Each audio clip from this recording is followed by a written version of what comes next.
So, you think you would only survive 10 minutes in ice cold water before succumbing to hypothermia?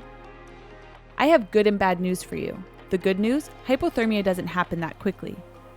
The bad news, after about 10 or so minutes, you will lose the ability to swim, and without your life jacket on, the results could be fatal. Let's back up a step here and take you to that initial immersion, that big gasp, and the first minute in ice cold water. First is the cold shock response. This will be gasping followed by hyperventilation. Do not panic, it will pass in about 1 minute. It is important to keep your head above water and your airway open as much as possible, because if your head is underwater, you could inhale more than 1 liter of water in a single gasp. Wearing your life jacket is the best way to survive that first minute. It will keep you afloat so you can focus more on getting control of your breathing rather than trying to stay on top of the water.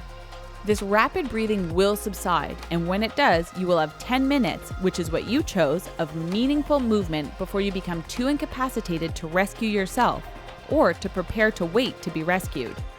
During this stage, called cold incapacitation, blood will move from your arms and legs towards your core to keep your vital organs warm. As you begin to lose mobility, you won't be able to move your arms and legs enough to rescue yourself or even stay afloat. It doesn't matter how great of a swimmer you are, it will happen to you. But with your life jacket on, you will stay afloat, be able to keep your airway open, and survive it. In about 20 minutes, as your body core cools, you will start to become hypothermic. After about 1 hour in ice cold water, your body will have cooled due to hypothermia to the point that you become unconscious. With your life jacket keeping your airway open and you afloat, you will continue breathing, will be alive, and you'll still have time to be found and rescued.